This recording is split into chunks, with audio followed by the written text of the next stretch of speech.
Hello, I'm your superhero critic, and I'll stay super as long as you stay awesome, and it's time to talk about Doctor Doom.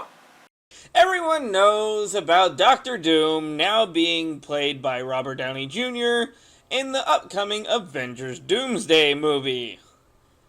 A lot of people are mad about this, but I digress. Doctor Doom is known throughout the Marvel Universe as one of the most deadly and destructive people and dictators in the Marvel, universe.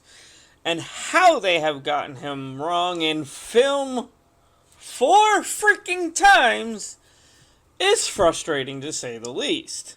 But today's review is yet another episode of the 80's Spider-Man cartoon, and how I personally got introduced to the character as a child, since I owned a copy of the VHS of this episode in the early 90s and watched this specific episode over and over again until the VHS broke.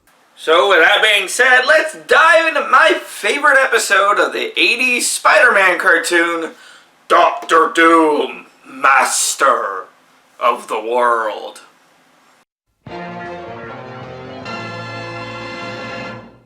It starts with Air Force One heading to the United Nations, only for Doctor Doom to use his massive blimp to suck them up into a tractor beam. See what happens when we shake the footage? It looks like an earthquake!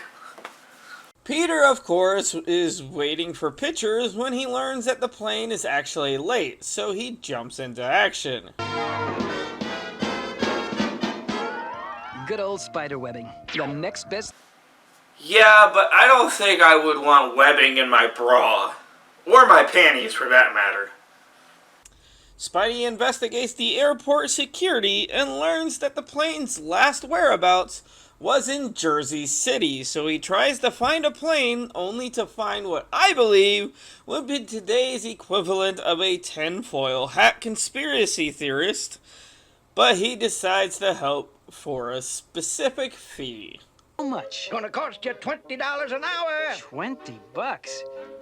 All I got is $1.98. That'll get you 10 minutes. Consider yourself lucky, Peter. Nowadays, you can't even buy a McChicken for that price. Well, at least I got a window seat. It's all open windows! We see Doom is putting some sort of device on the president's neck as Wilbur helps Spidey get closer to the blimp. Spidey then quickly is met with not one, but 2 pink robots who get the best of him until he becomes the puppet master and turns them into Rock'em Sock'em robots. Be my guest.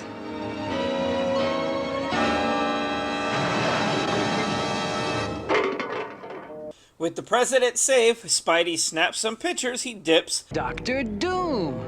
Gosh, I wish I'd brought my autograph book. You know what? I think Ivan Ooze did that line better. Whoa, where's my autograph book? With the president safe, Spidey snaps some pictures and he dips, but quickly learns that his Parker clothes need to be higher on the buildings since they have now been stolen by a homeless man, so he sneaks home. Sheesh.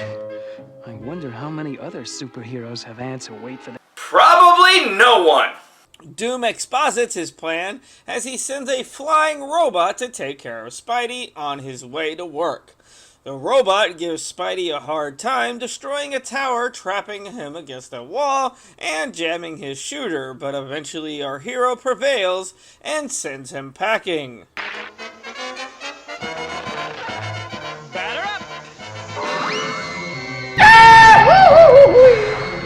Peter notices something on the back of the president's neck in the pictures he's trying to give Jonah before he's given the assignment to cover the UN meeting with his nephew Mortimer, who has never appeared in anything Marvel outside of this show. And I tell you, start... The Secretary of Defense tries to warn the room that something is wrong as a gas fills the room, knocking everyone but Spider-Man unconscious, so he jumps into action following the robots onto Doom's blimp. But he's automatically shot with a freeze ray, allowing Doom to get away. Doom is then voted in as the world leader. All in favor, say aye. That reminds me of a certain political group. Can't think of the name, though. Spidey manages to use his super strength to bypass the force field, punching a hole in the blimp. Was it good for you? What the hell was that noise? Spidey swings into action to stop Doom, but since everyone is brainwashed, he retreats to not hurt anybody. He then figures out the devices on everyone's necks are actually mind control devices. So he hacks Doom's computer to turn his robots against him. But you haven't heard the last of Dr. Doom. The episode ends with Spidey having the robots take off the mind control gadgets before giving photos to Jameson, making a Superman reference, and asking Betty out on a date. So that was a look at my favorite 80s Spider-Man episode. What's your favorite episode of the series? What's your favorite cartoon? I do want to start doing some bigger videos, like video essay types. So if you have any shows or cartoons or anything like that that you want to see a video on, comment below and I will definitely take a look. That being said, I'm your superhero critic, and I'll stay super as long as you stay awesome.